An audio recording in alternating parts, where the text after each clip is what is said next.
एक छोटा सा कुत्ता पीले पानी से भरे गड्ढे में गिर जाता है। वो बुरी तरह डूब रहा था। खरगोश तुरंत पानी की ओर दौड़ता है और अपनी जान की परवाह किए बिना वो कुत्ते को बाहर खींच लाता है।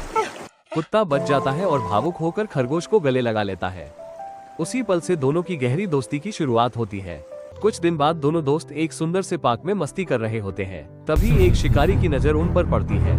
वो खरगोश को पकड़ लेता है और उसे अपनी गाड़ी में डालकर ले जाने लगता है। कुत्ता ये सब छुपकर देख रहा होता है। वो तुरंत अपने मोबाइल से पुलिस को फोन करता है। फिर वो खुद भी एक पुलिस की गाड़ी में चढ़ जाता है और शिकारी का पीछा करता है। थोड़ी देर की दौड़ के बाद पुलिस शिकारी को पकड़ लेती है और दोनों दोस्त फिर से मिल जाते हैं।